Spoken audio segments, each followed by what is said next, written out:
What are these two unknowns, photographed in deep space by astronauts Lovell and Borman? What are they? Where do they come from? Are they secret devices created by world governments? Are they manned or unmanned, or both? If they are they manned by extraterrestrials? Why are they here? What attracts them to our planet? Are they friendly or hostile? How long have they been coming here? What is their energy source? What can account for impossible right-angle turns which violate all known laws of aerodynamics? Why do world governments continue to deny their existence when photos like these continue to appear in newspapers the world over?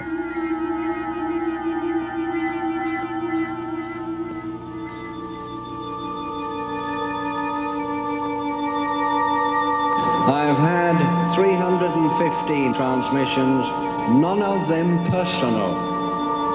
Helpful messages of different kind are given. The voice of Dr. George King, president of the Etheria Society. There is not one single important question facing the world today that has not been answered by the space people in that 315 message transmission.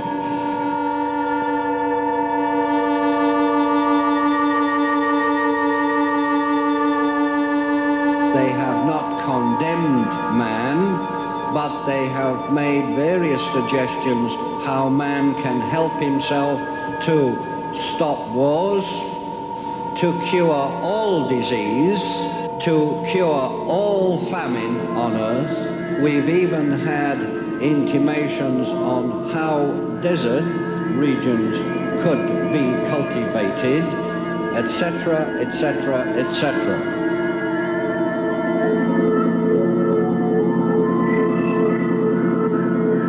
One person I met was tall, round about 7 foot. He had 2 eyes, nose, mouth, 2 legs. Skin was a cinnamon color, as though that skin had been tanned by exposure to long or even shortwave ultraviolet light radiation. This Earth, indeed this solar system, has been invaded several times in the past 20 years. Those invasion attempts were aborted because the 5 adepts, as we call them, fought on your behalf. You would have been utterly, abstractly powerless against the forces which did not have your interest at heart. Recorded April 1978 at the Shrine Exhibition Hall in Los Angeles, California.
In the beginning, God created the heaven and the earth.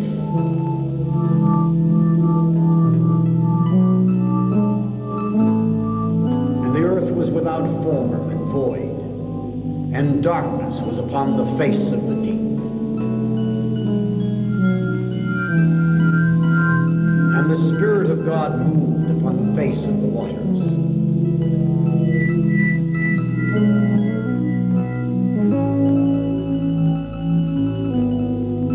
God said, "Let there be light," and there was light. And God saw the light, that it was good, and God divided the light from the darkness. And God called the light day, and the darkness he called night. And the evening and the morning were the first day. And God said, "Let there be a firmament in the midst of the waters, and let it divide the waters from the waters." And God made the firmament, and divided the waters which were under the firmament from the waters which were above the firmament. And it was so. And God called the firmament heaven, and the evening and the morning were the second day. And God said, "Let the waters under the heaven be gathered together unto one place, and let the dry land be." And it was so.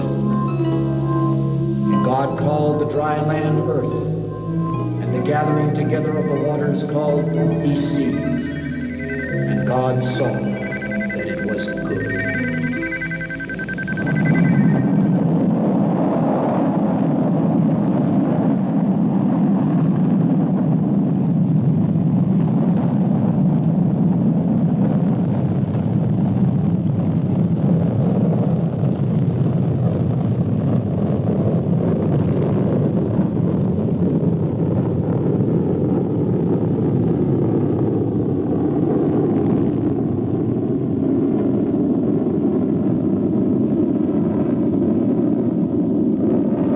July 20, 1969, Apollo 11. Astronauts Neil Armstrong and Buzz Aldrin lift off on man's first attempt to land on the moon.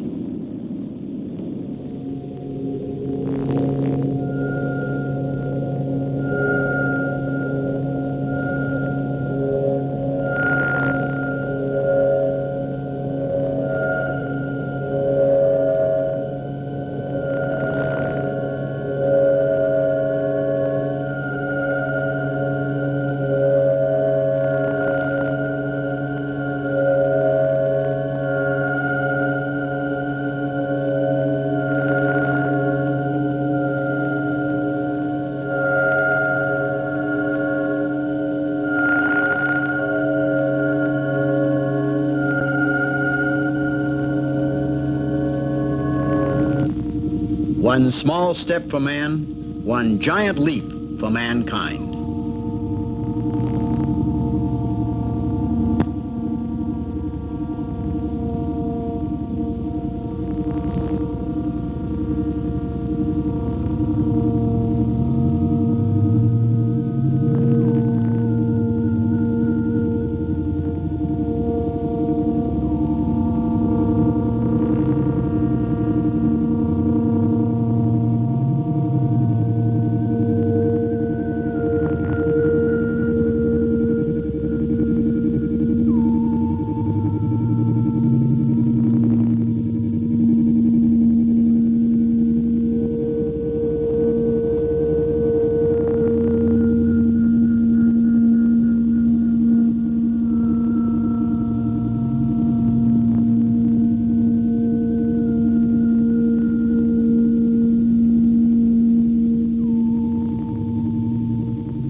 The world waited as mankind joined in anxious anticipation for the first television transmission from the moon. But what of the poverty-stricken masses, the third world, the hungry, the dying? What would this giant leap mean to them, if anything?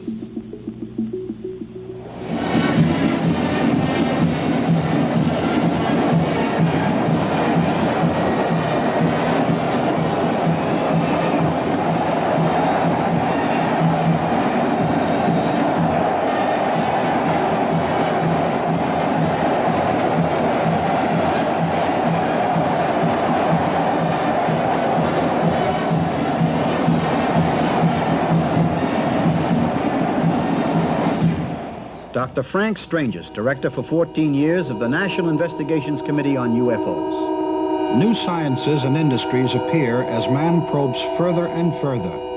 The moon is only a stepping stone to other planets, other galaxies.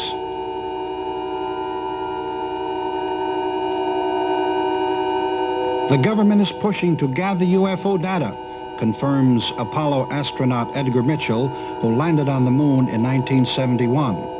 Interest in UFOs has been revived and is increasing at all levels in the military, says Mitchell. There have been just too many UFO sightings and too many fighters scramble to chase them.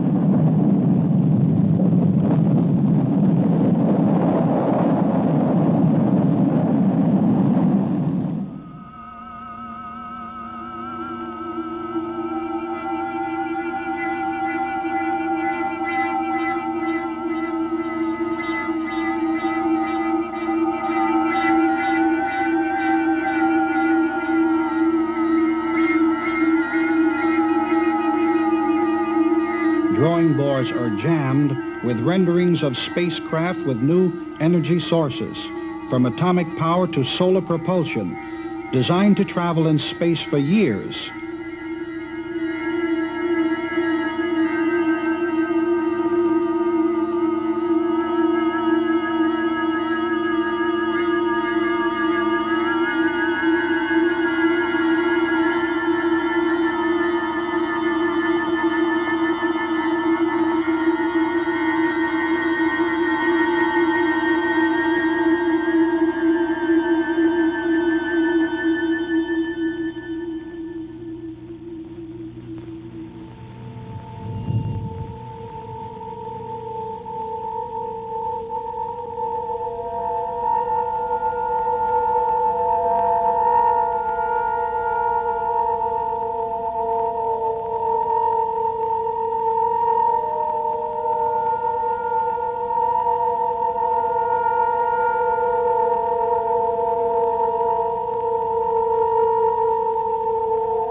Man's imagination knows no bounds as he reaches out to make contact with outer space beings.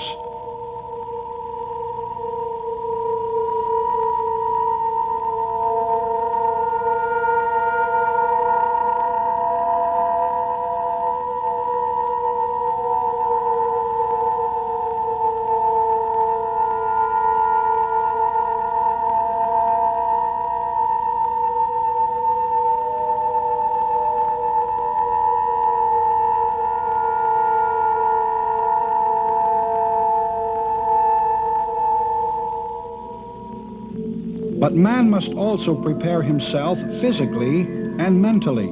He must devise protective clothing against hostile space environments.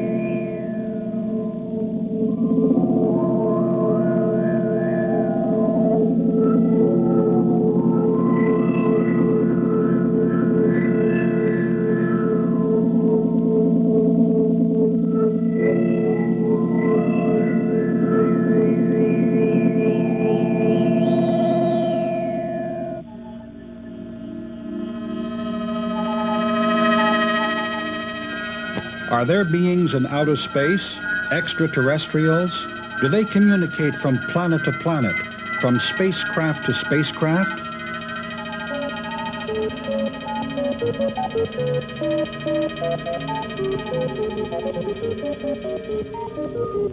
Are they trying to contact Earth physically as well as psychically?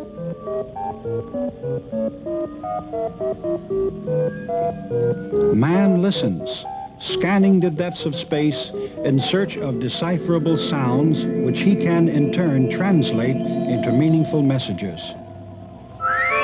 These are two unidentified flying objects photographed by United States astronauts as they were making history on the fringes of outer space. These are two elongated UFOs that were photographed trailing U.S. astronauts on their way to the moon. According to a high-ranking officer at Cape Kennedy, not one space probe leaves the launching pad without being trailed by unidentified objects, as is attested to by these two unknowns photographed by Lovell and Borman. UFOs have been photographed by people from all walks of life. This particular one was taken by Dr. Daniel Fry, scientist. Sighted at night, these three unidentifieds were photographed in the skies above Honolulu, Hawaii by a housewife. Notice the close formation of this 180-degree turn, which has mystified aerodynamic experts the world over. These four UFOs were photographed by Seaman Shell Alpert over the Coast Guard base at Salem, Massachusetts. The UFOs made no sound and were not tracked by radar. This UFO was photographed over the home of an insurance executive in Seattle, Washington. Paul Villa always had a secret ambition to see and photograph a UFO. This day in 1965, he was in the right place at the right time with a camera. According to the experts, Paul photographed an instrument package or space probe, very similar to the probes that have been launched from Cape Kennedy to the Moon, Mars, and Venus. According to Paul, the space probe made no sound, nor did it land. This UFO was photographed by a surgeon in Adelaide, New South Wales. This is the first UFO of this type ever photographed in Australia. It was taken in 1962. This is a blow-up of this most unusual top-shaped object. Notice the metallic color. This cigar-shaped UFO was photographed above a small park in the Glendale section of New York in 1967, which was a peak year for UFO sightings in the United States. There are rare occasions when UFOs are photographed in formation. These five unknowns were seen on the outskirts of London, England. Among many witnesses present were three Royal Air Force pilots. Now this one, unlike many of the UFO sightings, gave off a high-pitched whining sound above Tulsa, Oklahoma, about 1 o'clock in the morning. Many witnesses were frightened, and some petrified with their mouths open. As it departed, the whine changed to a high screeching pitch, sending dogs scurrying for cover.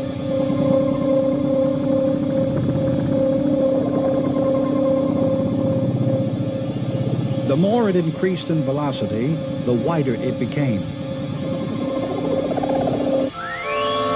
This is an unmanned probe photographed by Paul Villa on June 19, 1966, about 9 a.m., 30 miles north of Albuquerque, New Mexico. It was approximately 6 feet in diameter and made a loud buzzing noise. The UFO was accompanied by several spheres. When the spheres landed, they bounced, shot straight up, then landed again in almost the same place. The small spheres were about 3 inches in diameter. The larger ones about 6 inches in diameter. The larger spheres remained on top or close to the top of the UFO.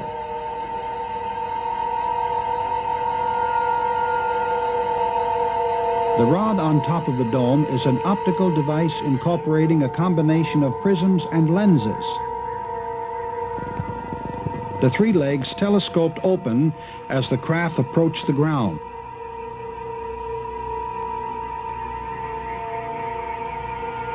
Dr. King, when did you first become interested in outer space and UFOs? It was in 1954, and it took me by surprise, actually. I had been practicing yoga for many years previous to this, but on this Saturday morning in May 1954, I was in my apartment and I heard a voice. It was in English. The voice was not in the head. This was no psychic apparition. The voice was outside of myself, and it said, "Prepare yourself, you are to become the voice of interplanetary parliament." Well, I had no idea what that meant. I knew nothing about UFOs. In those days, I had not studied them, but I had studied yoga. And I'd studied yoga long enough to realize that this was very important.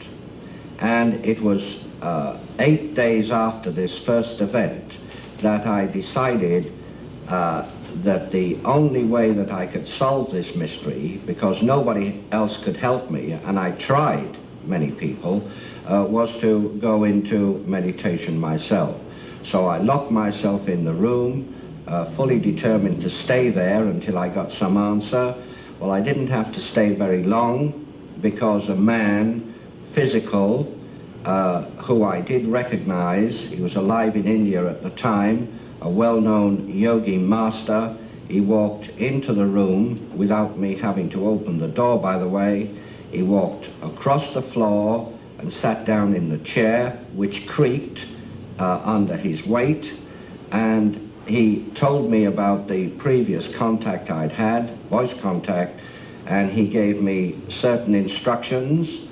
For instance, he said that you will receive an invitation from a yoga teacher in London, and you should attend his classes and so on. I have had some physical contacts as well as mental contacts. Very briefly, the mental contacts are quite unusual in a way that I precipitate a yogic, samadhic condition in order to gain mental rapport with higher intelligences. But I've had also some physical contacts, and I'd like to talk about one in particular. On July the 10th, 1958, I was ordered by the Master Aetherius to present myself in North Devonshire, England, which is in the south of England. And I went there, and I was told that I must carry no metal on the body at all. So I parked the car in a certain place after I'd received further instructions, and I proceeded to a place called Stony Cross, which is overlooking a village called Coombe Martin in Devonshire. And it was at night time, 10:30 at night. I was first contacted by a being from the planet Mars. Now, this man was invisible to me, except that he did cast a shadow in the moonlight, and his shadow was very, very much larger than mine. He said to go back to the place where we met, and I would see a gap in a wall, and I had to go through that gap and climb up to a hill. And I did indeed climb to a hill, which later I found out to be Holston Down. Now, I was given instructions to go onto this hill and pray for world peace. Timothy Shanks, UFO researcher from San Diego, California. My research indicates to me that UFOs are physical types, there are psychic types, and there are biological types. It's a very serious subject around the world now. Who across the world are studying the UFOs? From the United States, we have Brad Steiger, John Keel. From France, we have, I'm not sure he's from France, Jacques Vallée, Professor Hynek, Brinsley Laporte Trench. I consider the work of the late Dr. Wilhelm Reich to be very important. A man named Meade Lane. One person from religion with a religious background, Gordon Melton, is doing some interesting work. In Europe, they are taking it a lot more seriously than here. The Netherlands, Brazil is also, England is experiencing a lot of sightings. All over the world, yes, Japan is interested. The USSR is very much interested.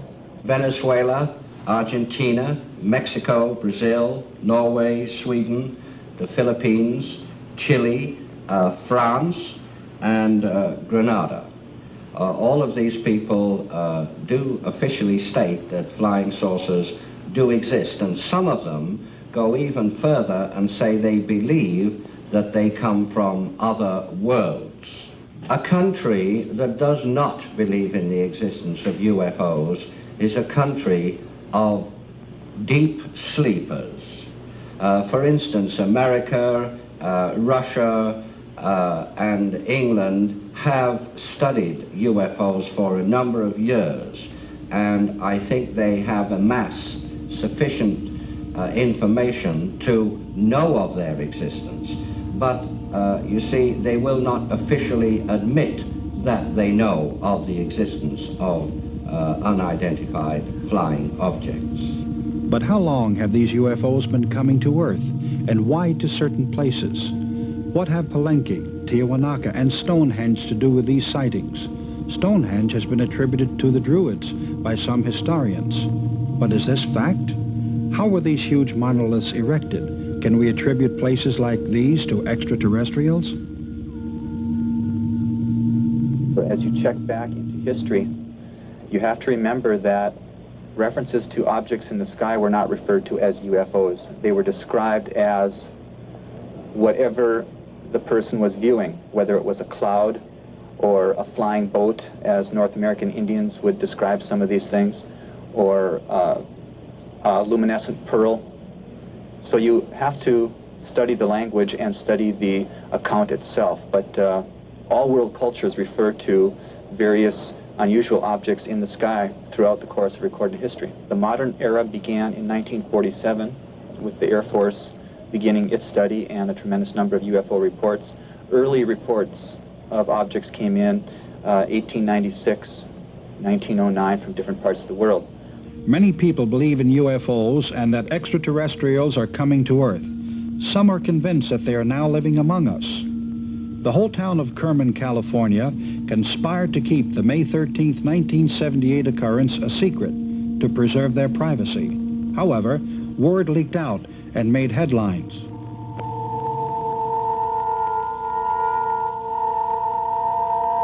Ruth Norman of the Unaria Society discusses UFO landings and extraterrestrials from her headquarters in El Cajon, California. Greetings, Earth people. I am your Space Fleet Coordinator. I'm the forerunner for the space people who will be landing before long now on your Earth planet. I am the messenger and forerunner and ambassador from many of the spiritual worlds and the physical planes and the astral dimensions who have come to this your Earth planet to introduce you people to a higher way of life. Almost always when people have a close proximity sighting, that is a UFO very near to the road, for instance, if they're driving along in their car, the car engine will stop and the headlights will go out, etc. This is common. It's happened all over the world. I was sitting in a car and suddenly I had my eyes closed and I was meditating. The car was filled with a brilliant blue light, and I opened my eyes and there was no sound. And I looked up to the sky and there was a beam of light coming down towards me. And then it went out and there was nothing there. Dr. King explains his energy charging expedition requested by space beings. In Operation Starlight throughout the world, there were 18 mountains which were charged through myself as a channel. I did not manipulate the energy for the charging of these mountains. It was manipulated through me by the space intelligences. We have here scenes from Mount Kosciuszko in Australia, which was charged on December the 5th, 1960. We had tough blizzard conditions on that mountain. The last picture shows me manipulating the energy which was put through me by other sources, which caused an initial charge to go into this mountain. The other mountain in Australia was Mount Ram's Head. This was charged on December the 8th, 1960, and we had no problems at all except through heavy snowdrifts. These pointing stones have been there for thousands of years. The next set of pictures you see were shot in Switzerland in 1961 on August the 13th, and this is Mount Medrugeflu. And again we had blizzard conditions the day before, but it did clear up considerably when we made our climb. Dr. King discusses his confrontation with a UFO that occurred in Halston Downs, England, on a hillside in the 1960s. When the Master Jesus departed, he moved over to the side of me, and it was then that I regained consciousness, and because I was in a deep trance condition just before that. And I saw a vehicle somewhat similar to this one here, this model here, a flying saucer, a scout patrol vessel, and it came down and hovered a few feet above the earth. I'm not sure how many feet, because I kind of saw the bottom of it, and I saw the three little domes on the bottom, and I saw a bright green ray, very, very bright green ray, come from the bottom of the saucer like this, and Jesus stepped to one side into the ray and he disappeared. I believe he was taken up into the craft in that way, because I saw this craft move through the heavens and join two more craft which had been hovering there during the whole experience. It was an amazing happening. It's something which really did affect me very, very greatly. Brian Scott, Orange County, California, goes into a trance state, using his body as a telepathic channel to receive and transmit messages from a being known to him as Voltar. Our cameras recorded this as it actually happened. We have edited the hour-long session to show you a portion of this extremely incredulous and dangerous experiment. Gunner, go. 020-020. We understand that the probe wishes to impart information at this time. We're willing to receive this information now.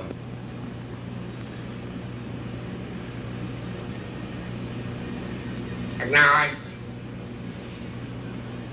Unity. Transfer. Voltar. Delay factor 7. Relay open. Daniel. Physical energy displaced. Unity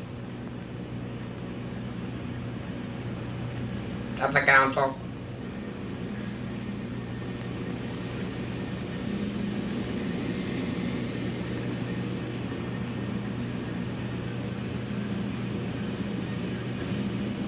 Good evening.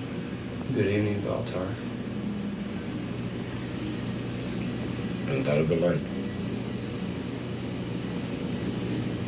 Be offered. And to you in return. It was good to talk to you again. It is that, and of the play of life, that today, what is now, is within that knowledge. Our involvement, and that of your planet. Since that, are the days of Tiawanatha. And yet, but to manifest, in but a few. It has been again a pleasure to share your presence. We ask the return of Brian and the amplification of all systems against secondary world interference. And thank you again for sharing this communication with us.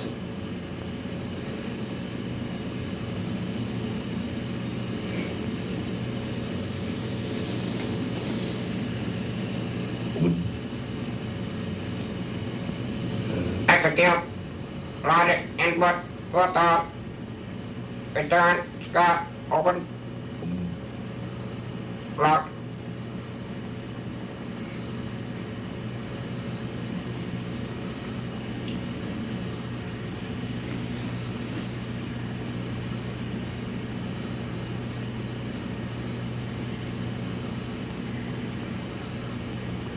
That of my presence,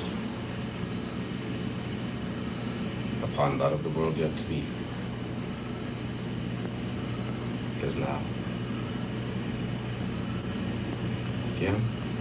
Yes, Fred. As the time in South America. Yes, it was very strong. Are you speaking from there now? As the eyes are rolled back. Is now that of their land. There is much sorrow.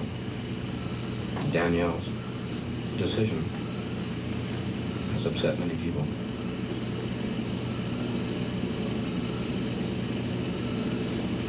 How do you feel? I feel great. It's just like it was before. There is so much to learn and so much to offer. It's nice to remember what it was a few months ago. Wow. How about some air? You'll pin the needle. What was it? You were right there at the end.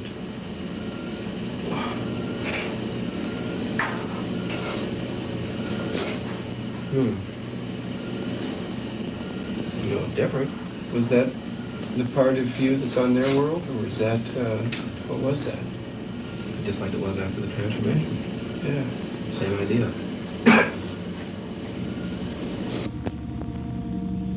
These Carillion Polaroid exposures were taken of Brian Scott before entering the trance state by Dr. Elan Neve. The dark exposures represent a normal energy level.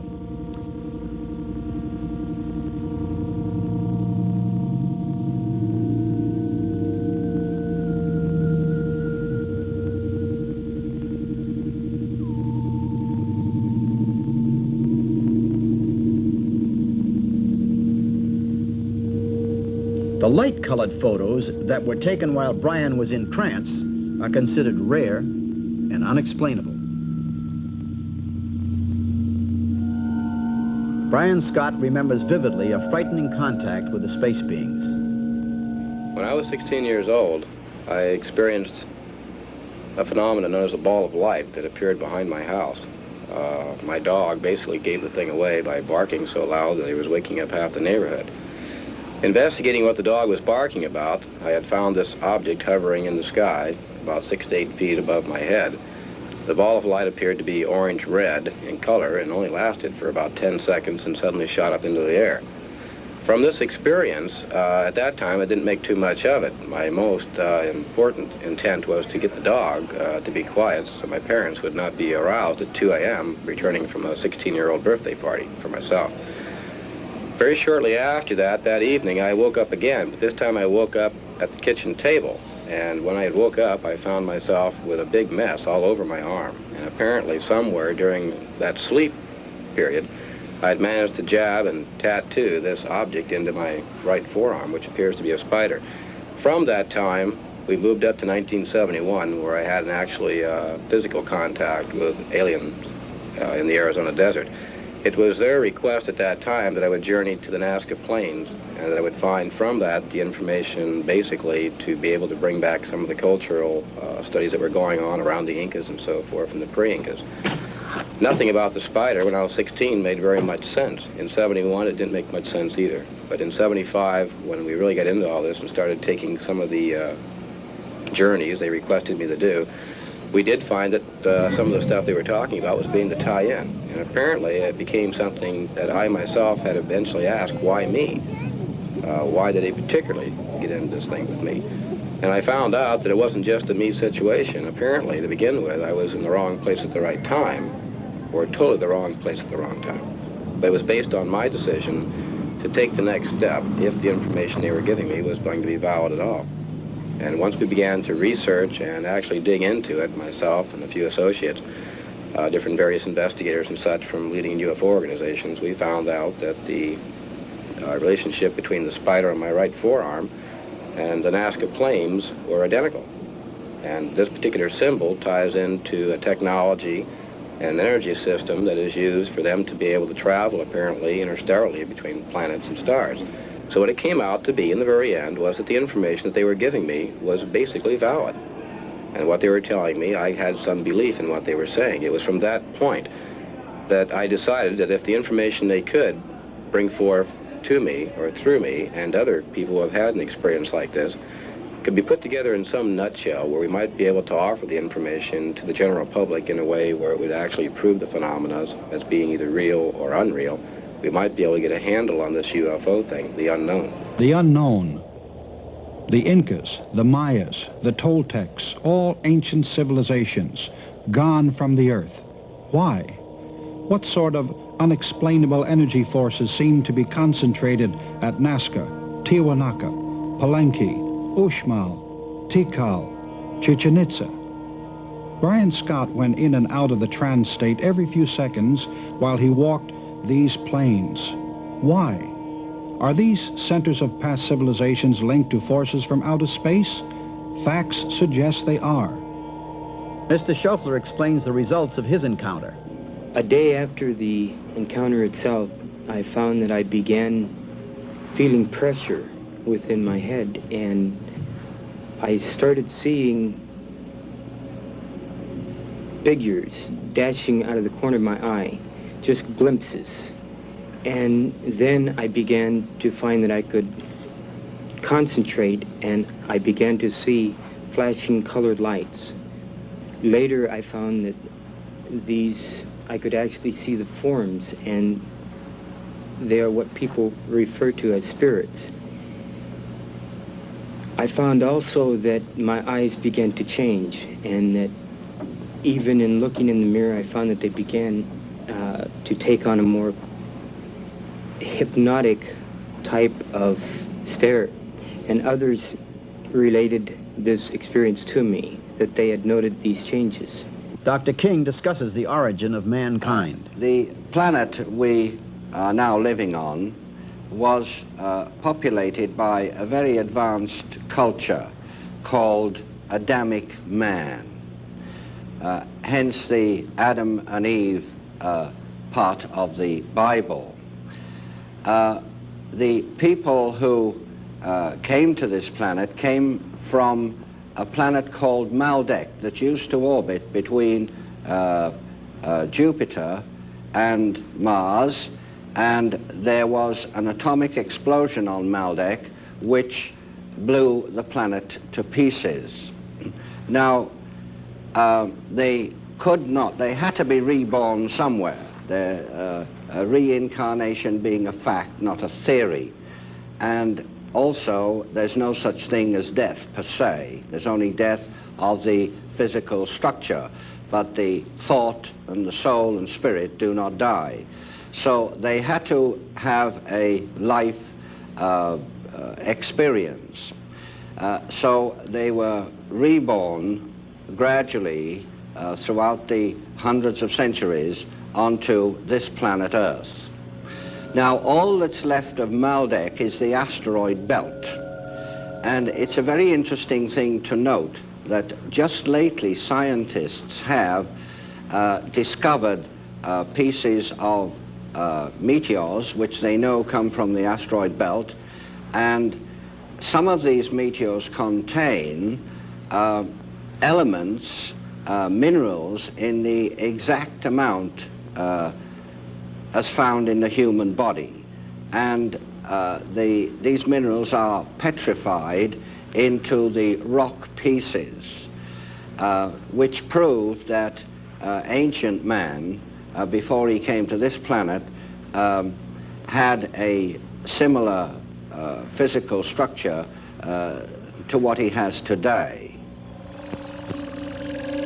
These unidentifieds, photographed in various parts of the world, are being monitored by many governments. who only secretly will attest to their existence. The theory is that to reveal the fact that governments are fully aware of UFOs and the revelation of their files would panic the public. And secondly, would cause chaos to the economy of the world. However, these are actual filmic records taken mostly by accident by people from all walks of life and in many different locations.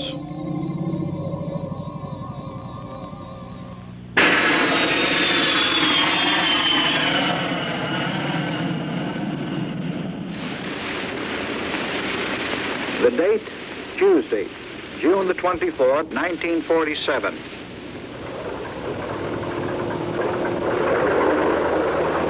Pilot Kenneth Arnold, a deputy federal United States Marshal, took off on what he thought was to be a routine flight over the mountainous country near Mount Rainier. An experienced flyer with over 4,000 hours in his logbook, he little realized that this particular flight was to start an investigation that would cost the federal government millions of dollars. 3 o'clock in the afternoon found him cruising at an altitude of 9,200 feet above the rough terrain, some distance from Mineral, Washington. As was his custom, he watched the mountains below for signs of illegal campfires or other downed aircraft. But there was nothing to cause an alert. His instruments showed that he was on course and holding steady. He was making a 180-degree turn toward the Forbidden Plateau when it happened. A weird high-frequency sound suddenly came out of nowhere, seeming to head directly toward him.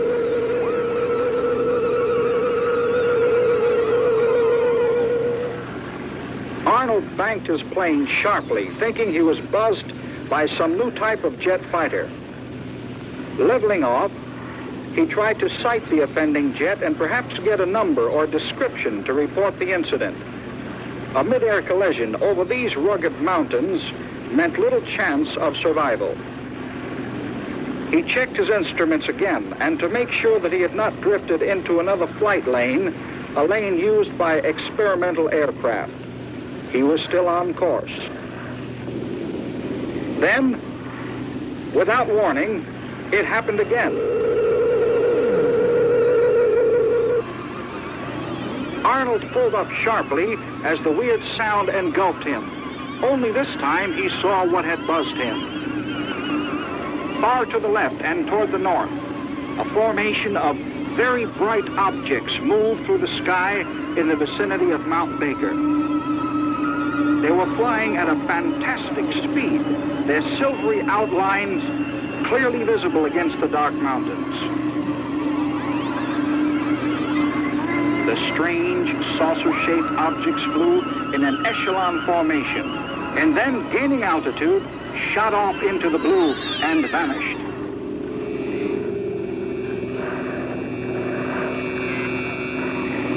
Would he be a crackpot if he reported the sighting? Would he be laughed at by his superiors?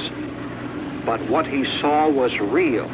There was no doubt whatever in his mind. He decided to risk ridicule by making a complete report upon his return to the home base. This report, the first recognized sighting of an unidentified flying object, created a furor. Pilot Kenneth Arnold said that the silvery objects looked like flying saucers. The name made headlines throughout the civilized world. Arnold may not be remembered, but his coined phrase, flying saucers, will never be forgotten. My first encounter was in October 1958 with what I claim to be an extraterrestrial being that I've since found out comes from the planet we call Saturn in our solar system. Robert Short, UFO investigator. It was, to me at the time, a very frightening experience. The being said to me, "We have come down to make an adjustment in the power of our craft. We will see you at a future time."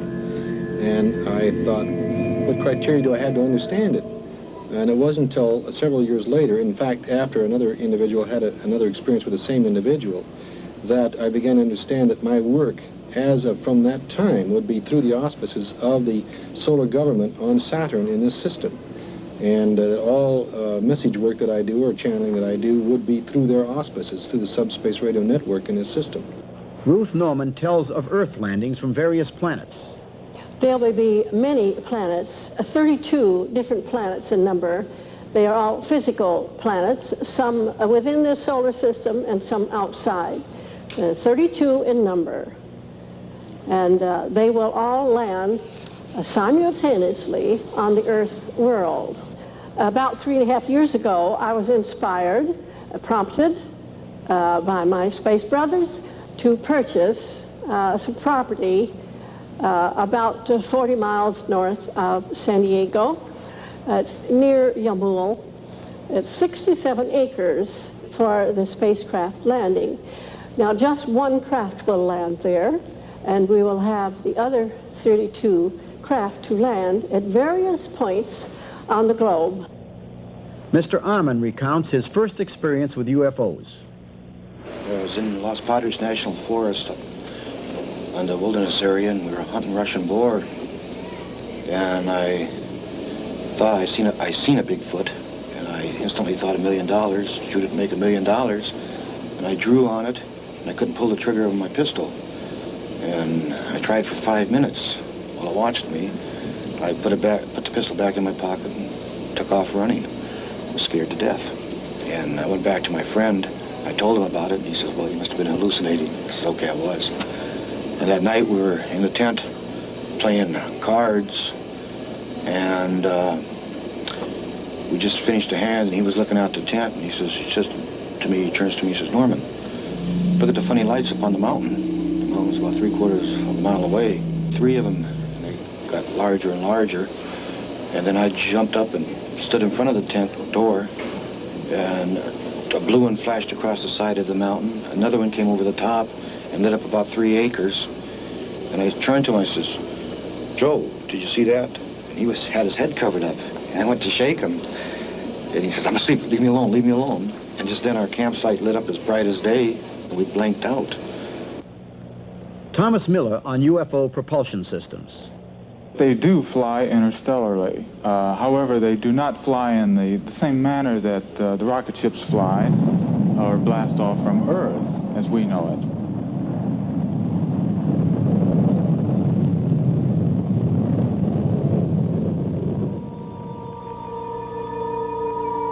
They use the electromagnetic lines of force which permeate the universal substance of this galaxy.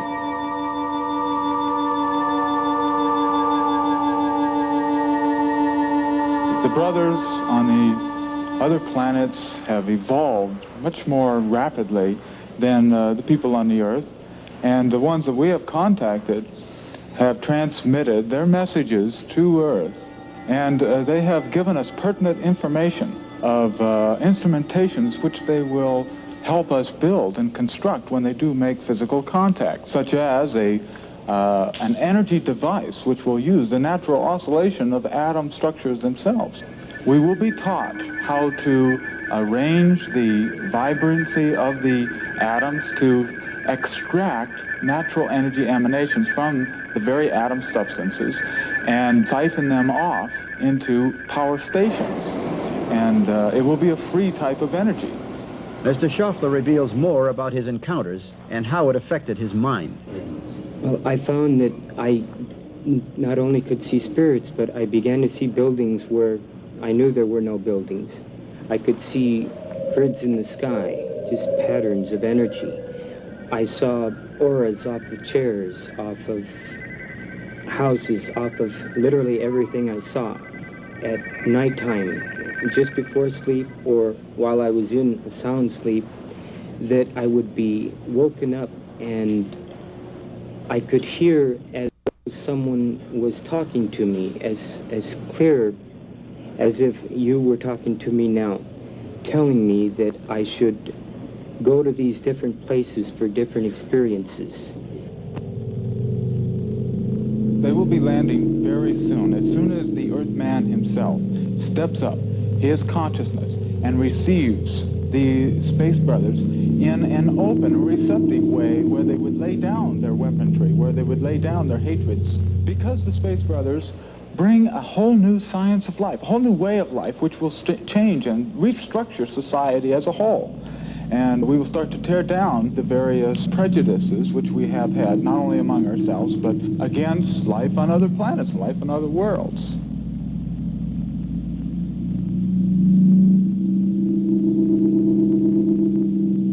Dr. Stranges, you have been involved with UFO investigations for over 30 years. If alien beings were to land, do you think they would be friendly?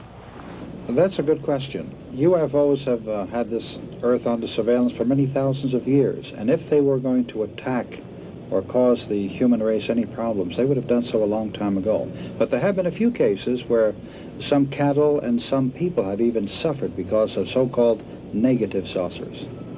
Someone said if these are intelligent beings from outer space, they couldn't be too intelligent if they're visiting the planet Earth. But on the other hand, I believe that we have been a source of, shall we say, potential threat, because as one scientist put it, we can take and set the atmosphere on fire with hydrogen devices, and this could cause the planet Earth to be completely destroyed by fire, and in so doing, it could disturb the other planets in our solar system. All the people in this solar system are friendly disposed towards Earth, and they are very, very advanced people, but there are other people in other parts of, well, not only this galaxy, but galaxies beyond this that have not been friendly. In fact, the solar system has been attacked by outside forces in the last few years, and in order to repel these forces, there was something which we might call a galactic war. This did happen, and I have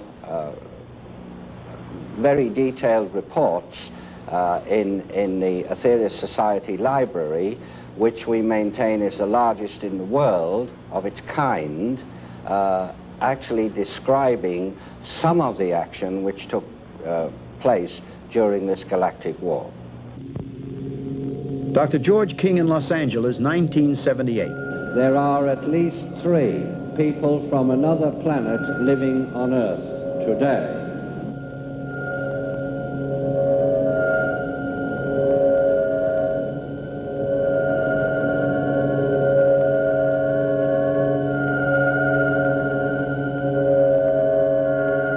These 3 people are living in Earth's physical bodies. These 3 people are highly specialized adepts whose job it is to protect mankind from any interference from outer space and any invasion from outer space. The predominant UFO seems to be saucer-shaped, as attested to by this picture taken by Paul Villa. You are witnessing a most amazing UFO film. It was viewed by the United Nations Outer Space Affairs Committee, the Congressional Hearing Committee on UFOs, and by the government-sponsored UFO investigation conducted at the University of Colorado, where the film was also viewed by the late Dr. Werner von Braun.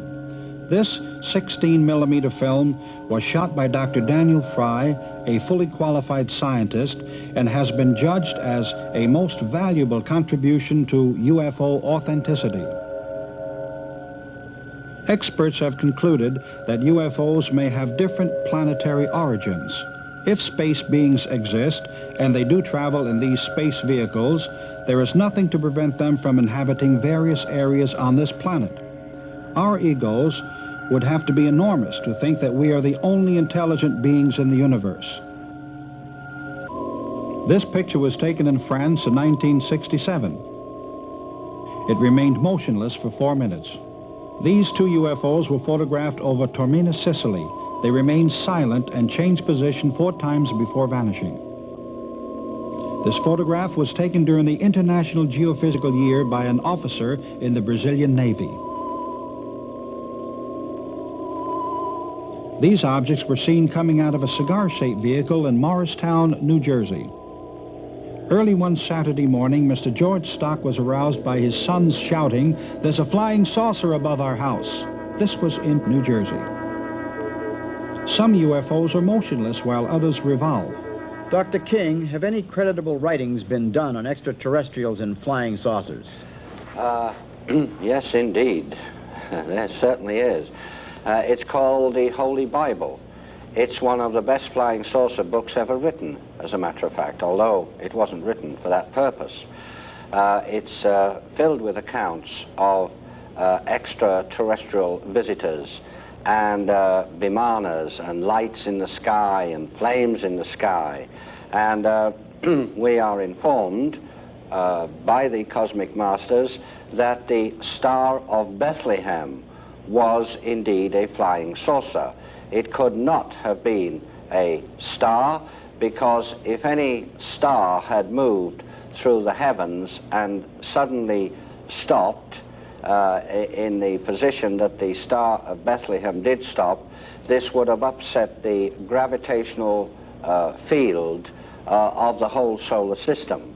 And we'd have probably had a tremendous disaster, certainly on Earth, if not on other planets as well.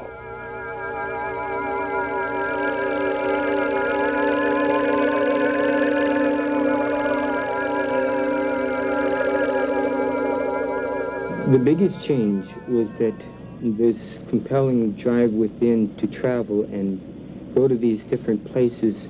I found myself going to Orcas Island in Washington, Key West in Florida, Palenque and Chichen Itza on the Yucatan, Teotihuacan at Mexico City.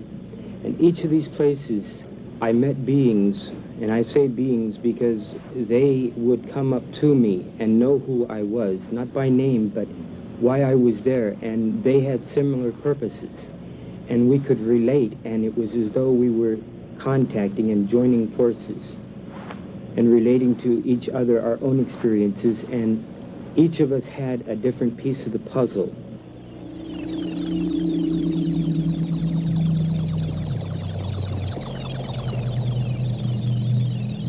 Alan Michael reveals his first encounter with alien beings and discusses his visit to a UFO.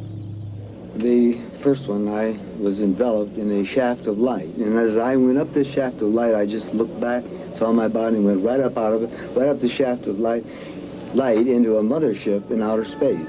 This was a ship I had incarnated into this body. So I was just returned to be with the people I was with before I came here in this body. There are some 2 million people in telepathic bodies on this planet now, making ready to receive Earth people, to bring them into the kingdom of God.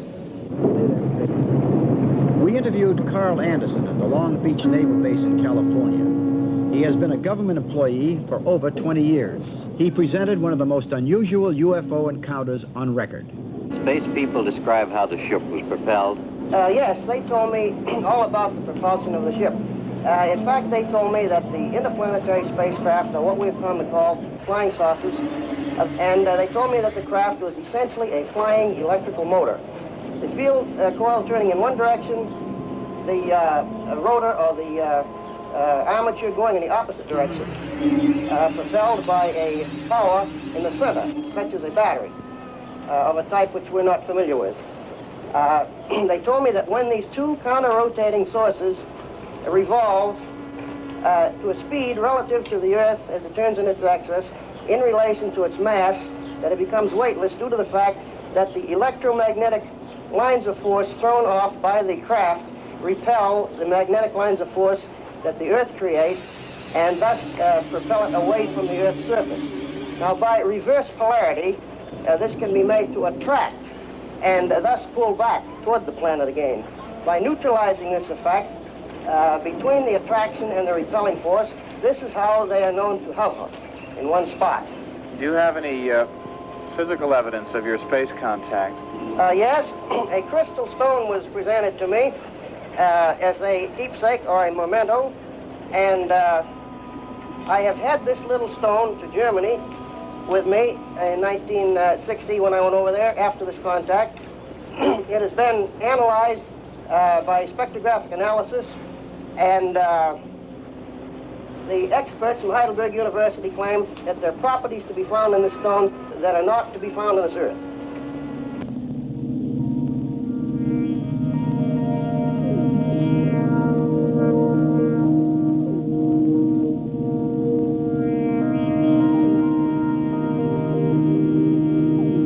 Since man's first giant leap into space, countless industries have led the way into yet unexplored fields of aerospace sciences and space medicine.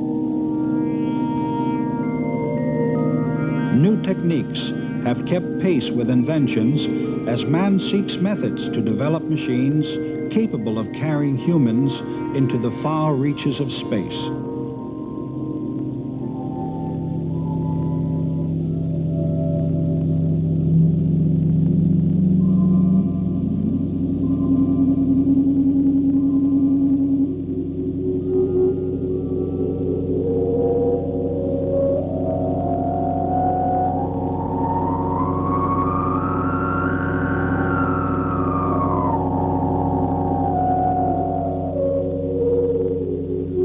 Mr. Sherbin, would you please explain how your model corresponds to UFO propulsion systems and how it ties in with the reported rapid and erratic movements of flying saucers? Yes, this model relates to flying saucers in three ways. This basically is taken from what they call planetary motion, and flying saucers also duplicate planetary motion. Now, planetary motion of a flying saucer, or this arc, is that flying saucers rotate, they oscillate, and they pendulate. Our vehicles that go into space do not duplicate planetary motion. They duplicate motion that came from the flight of birds. One would be linear, and the other is a cyclical geometry. This has to do with the rotation of the Earth. This is a daily cycle. Its orbit around the sun is a yearly cycle, and what they call the roll is a season or reverses of precession. And this duplicates flying saucers and also upsets our concepts of gravitational forces, because this is a pendulous force that overcomes what we consider inertial force and reverses rotation in violation of our laws of motion. And science cannot explain this because science has never proven its laws of motion, and this is a definite violation of the laws. How does this apply to Einstein's theory of relativity? Einstein's general theory of relativity is not really true. This is the model of relativity. It's of cyclical relativity, and I have a physical model. Einstein's special relativity is based upon the equivalence of gravitational and inertial mass. Both inertia and gravitational forces have never been proven by physical experiment. Einstein merely had an idealized experiment where the experiment is imagined and the results are imagined. He has no foundation whatsoever for his relativity.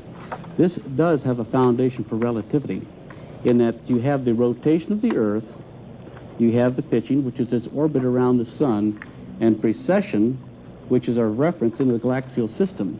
So here you have a celestial frame of reference, and Einstein has nothing at all whatsoever. And here you have gravitational forces here, which will overcome what they call inertial forces, which definitely disproves Einstein's general relativity. Here's a model of cyclic relativity disproving general relativity. How did you arrive at the particular shape and measurement for your arc? And how does this configuration relate to motion sickness as we know it? These were taken from the dimensions that God gave to Noah from the book of Genesis. It states an arc, and Moses was placed in an ark of bulrushes. It gives the length, the width, the height, and the camber. Thou shalt finish at the cubit above. By building this shape of an arc, this shape, it is actually a mathematically perfect boat, because it's taken from arcs, which an arc is the most perfect of all created forms. Now, this particular shape, all the forces in the ocean are compressive strength. So being a spheroid, it's the strongest on compressive strength. It's the strongest on both cantilever and truss stresses. And this boat does not broach to. It quarters lines of force. But one of the most remarkable things about it is that there is no motion sickness. And this is what happens. What gets you motion sickness is the liquid in your ear slopping back and forth. Now, this has what I call double pendulum stability. This is like a compass being placed in quadrants. So when this is in the ocean can move around it, and the boat will always remain perfectly stable, where any other type of boat will broach to in the seas and start rolling and get you sick. So this boat, if you're going to put a large amount of passengers in it to withstand the storm, this is the shape that I would use. And it would also be a perfect survival craft in the form of kayak today. Say we had an atomic blast and you had to get out of the cities, this is the shape I would use. And since it also duplicates the planetary motion of flying saucers, and there's no motion sickness, they must be able to transport themselves through space and just make any type of move they want, but they would feel no motion whatsoever inside. But they must be highly advanced on this type of geometry.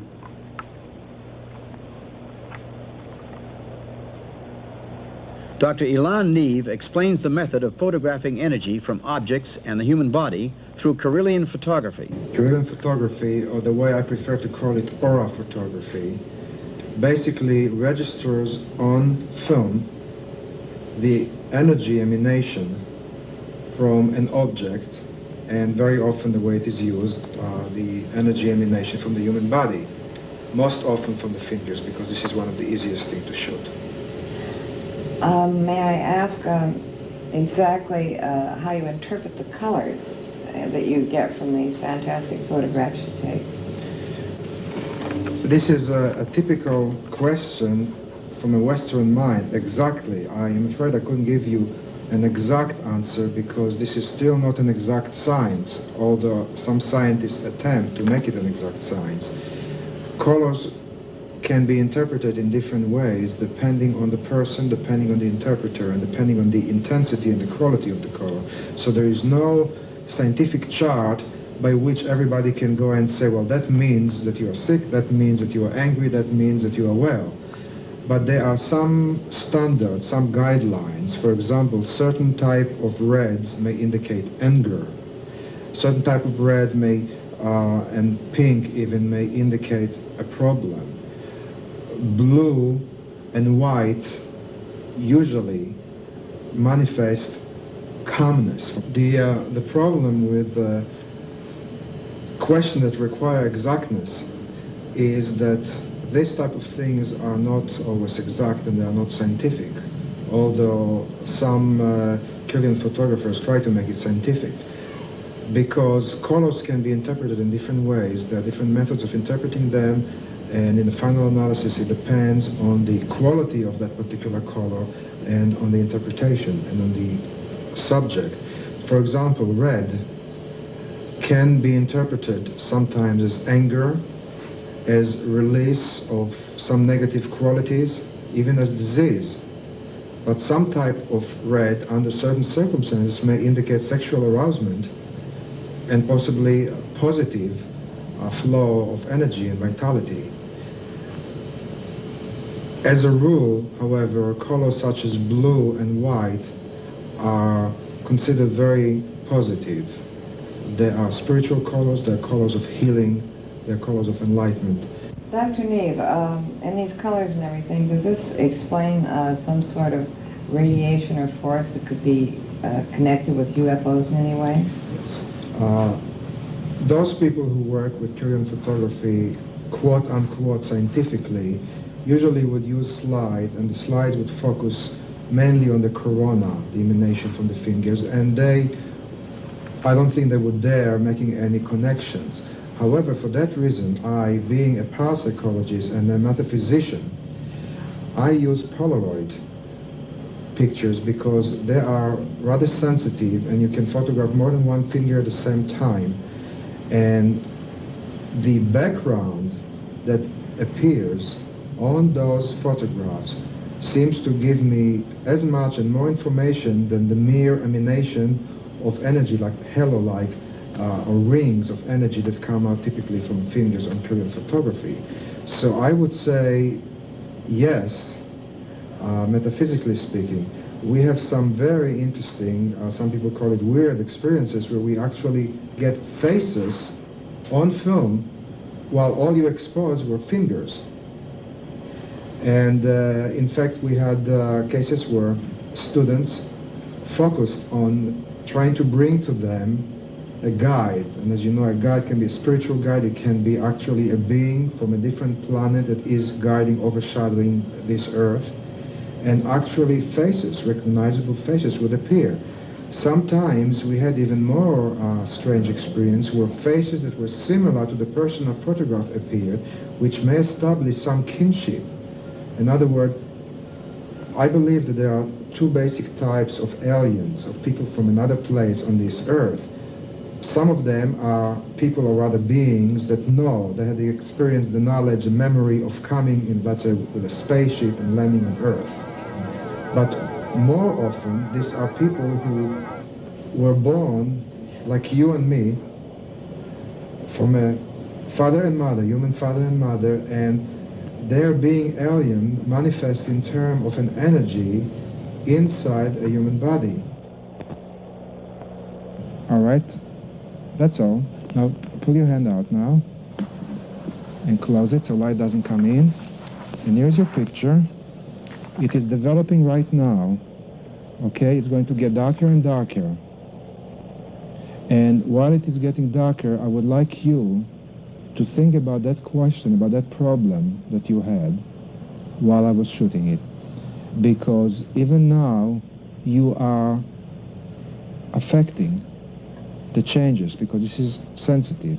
There's a chemical change going on, and the energy that comes from your mind in form of thoughts and expectation does affect it right now. And I want you to be in touch with what you feel, because this is just like dream interpretation. I don't right away take a book and says, well, water means life and fire means love, whatever. I first of all find what it means to you individually. So get in touch with any kind of association, even if you think that it makes no sense. Now I'm checking now briefly with this psychic responder the energy flow from your chakras or your psychic centers. So this is the crown chakra. This is where you would usually get your communications from different dimensions, you know, like through your dreams or with being from outer space if they did not come to you in a physical form. Now, think right now for a moment about the problem that you were thinking about before. Now, immediately, it will start changing into negative. You see, now think again, think now about the positive, about the solution of this problem. Now, honestly, I'm not doing anything consciously to it. You see, it is turning now positive. So you see, you can actually affect yourself. Now, this will check your communications. Now, this is one of your most powerful ones. And this is, of course, very important chakras. If you are open up here and you are open down here, this makes you more ready for such communication with being from different dimensions. I'm going to play you a healing music from the Holy Land. The first part has a tear to it. Let that tear flow through your entire being and wash gently but effectively the causes of all pain, all constrictions, all barriers to communication, and make room for the second part that has a dance to it, and let that dance create celestial rhythm. And this celestial rhythm will create harmony from within yourself. So just all you have to do is just to listen to this and just relax.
great light forces are flow through every atom in your body, through every subatom, through every process or probability of processes known or unknown to you or to science, and bring everything within you, in all dimensions and in all levels, into harmony, so that the guidance can flow through you, so that you can get in touch with everything. And so it is. And when you're ready, you open your eyes and be wide awake, feeling it being perfectly well and perfectly one with all. Dr. King, can you tell us something about ancient civilizations on Earth and their relationship, if any, to UFOs and space beings? Yes, there were ancient civilizations. In chronological order, Lemuria came first, and some people believe that this was mainly where the Pacific Ocean is now, and mankind reached quite a high stage of evolution in Lemuria, so high, in fact, that he discovered how to split the atom. And of course, mankind being what he is, a very warlike creature, well, the result was the destruction of Lemuria. And also, the Earth at that time did flip a few degrees on its axis. Later on, we had another civilization built up again from the atomic ruins of the last, and that was Atlantis. Now, it's interesting thing about Atlantis is this, that at one time, science can prove that the whole of Europe was covered with deep snow and ice. And some catastrophe happened very quickly, which altered the course of the Gulf Stream so that it flowed nearer to the coast of Europe and up through and actually near the tip of the north of Scotland. Some people believe that this was a part of the continent of Atlantis going down. Two of the most ancient books on Earth are now translated from the Sanskrit into English, and they do talk about Vimanas, which were flying machines, and they do talk about two atomic weapons that were used. One, the Brahma weapon, and the other called Indra's dart. There was an atomic war, and the result of this atomic war was the destruction of Atlantis. Again, it's very interesting to note that people are now making quite some discoveries in this regard. For instance, they found a huge road about 100 foot beneath sea level. This road is made of very, very large stones which do not belong in that area, and these stones are fit very, very closely together. The stones, they estimate, weigh hundreds of tons each, and it's possible that the Atlanteans had powers which we do not have today. Dr. King expounds on types of UFOs and their propulsion systems. We have the large mother craft. These can be tremendous size. They have a capability of, shall we say, tuning into natural magnetic forces which do flow very freely through this galaxy and transferring that into kinetic energy. The usual type of scout patrol vessel, like that in this little model here, which, by the way, is made exactly to scale. This is a model of a scout patrol vessel, which is about 32.5 feet in diameter. Now, this vessel here has three propulsion units. One I won't mention at this time, it's too complex. The other, again, it's capable of tuning into the natural flow of forces throughout the universe. But the third one is very interesting. As these vehicles operate for the most part quite near to a planetary mass, such as Earth or another planet, they're able to reverse the flow of gravity. The space people know, by the way, that gravity has two poles, rather like a magnet. A magnet has a north and a south pole. Gravity has a positive and negative pole, and they're able to reverse the flow of this gravity so that a planetary mass can repel the vehicle or attract it. This is often the reason why some scout patrol vessels fly in a rather, shall we say, erratic manner. This is an artist's impression of the third satellite. On the top, there is a huge crystalline dome for collecting the sun's energies. At the bottom, there's a power matrix for transmitting the sun's energies after they have been conditioned by the enormous crystals within the craft. This next drawing gives you a rough idea of the position of the third satellite. You see the impression of the sun, the energy is being collected by the dome at the top and transmitted to Earth through the power matrix at the bottom. Dr. King explains the universe's dependence on the sun, not only for energy, but for its material existence. All life in this solar system, and we are told in other solar systems too, is dependent upon either this sun or their respective suns, whichever it might be. You know, the sun is very, very important indeed to us, far, far more important than people realize. The master Aetherius has made this statement, which science will not understand for the next 1,000 years, but he has said, talking about the physical aspects of man, you are all solidified sunlight.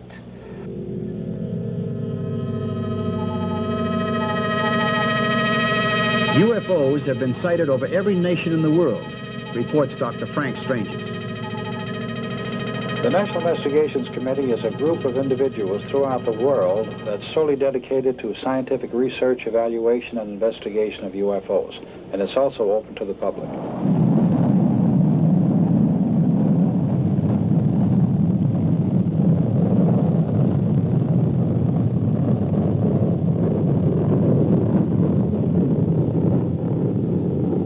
I would say in my 32 or 33 years of UFO investigation, I have found definite evidence of a conspiracy. When we speak of the word conspiracy, it's a group of individuals who gather together with a prime purpose of either doing good or evil to a subject or another.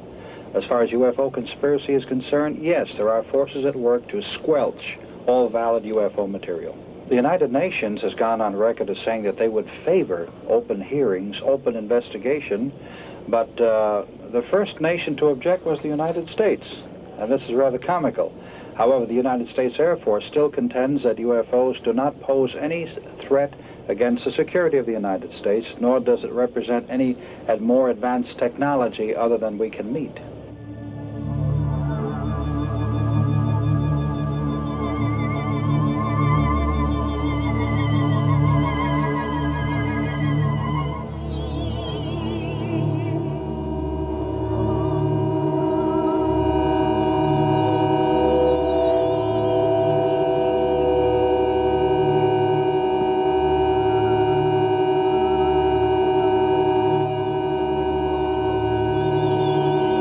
Robert Short, founder of the Blue Rose Ministry in Yucca Valley, California. I believe that they want us to understand that basically, coming right down to it, we really are one race of people, united under one supreme being or created life they call ageless life, Almighty God, Father of lights. And that we, as the children of the Supreme Creator, have our decisions to make insofar as trying, if we can, to put forth the willingness to achieve peace in our time, rather than bringing us to the brink of what we call an Armageddon. And so far as I know now, the peace efforts, even though continue to be tried, is like the old axiom, when they cry peace and safety, there will be none. We are headed for the final countdown, unfortunately.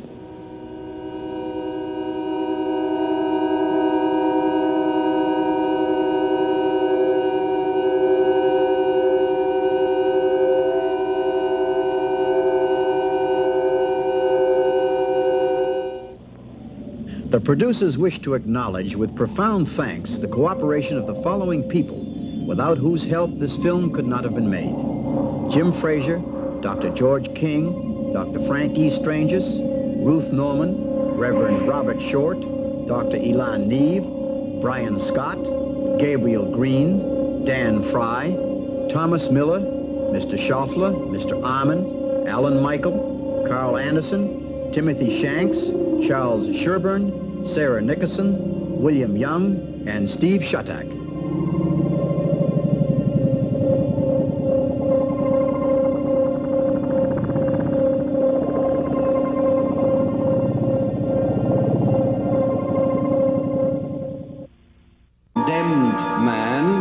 But they have made various suggestions how man can help himself to stop wars, to cure all disease, to cure all famine on earth. We've even had intimations on how desert regions could be cultivated, etc., etc., etc.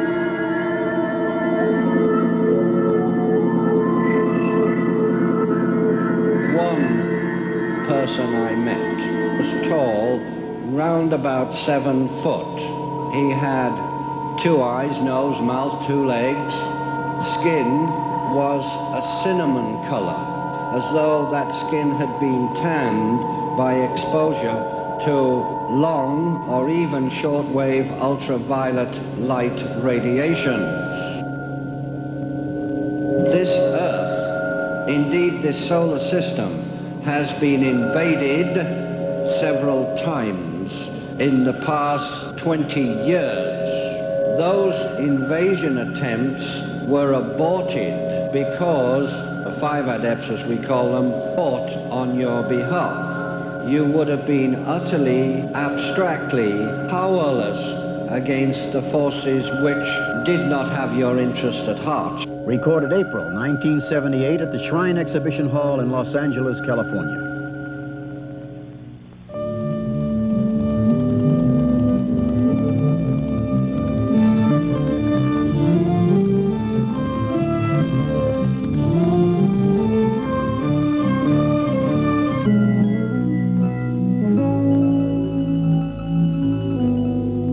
God said, "Let there be light." And there was light. And God saw the light, that it was good. And God divided the light from the darkness. And God called the light day, and the darkness he called night. And the evening and the morning were the first day.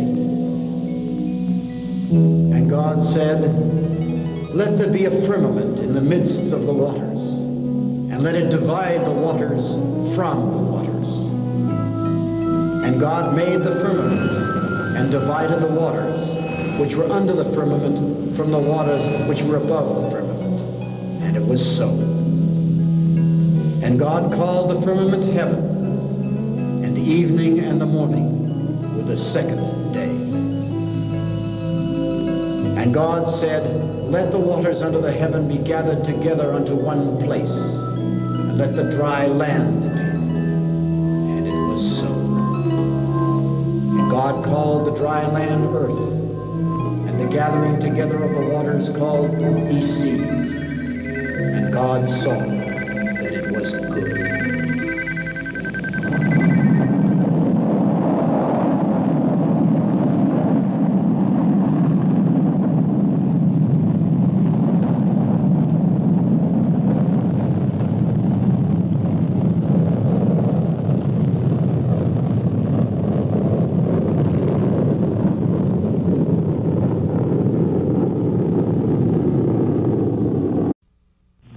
What are these 2 unknowns, photographed in deep space by astronauts Lovell and Borman? What are they? Where do they come from? Are they secret devices created by world governments? Are they manned or unmanned, or both? If they are they manned by extraterrestrials? Why are they here? What attracts them to our planet? Are they friendly or hostile? How long have they been coming here? What is their energy source? What can account for impossible right-angle turns which violate all known laws of aerodynamics? Why do world governments continue to deny their existence when photos like these continue to appear in newspapers the world over?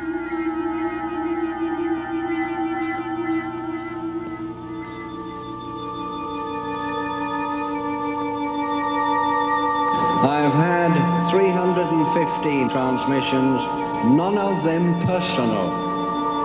Helpful messages of different kind are given. The voice of Dr. George King, president of the Etheria Society.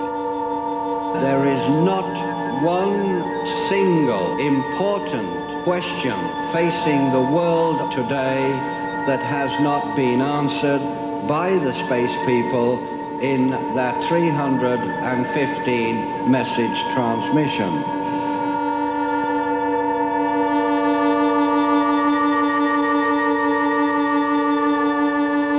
They have not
In the beginning, God created the heaven and the earth.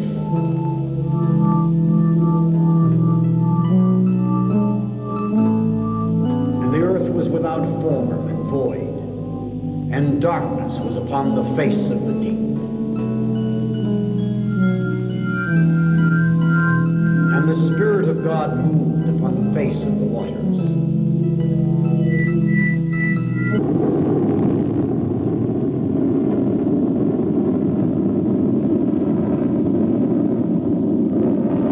July 20, 1969, Apollo 11. Astronauts Neil Armstrong and Buzz Aldrin lift off on man's first attempt to land on the moon.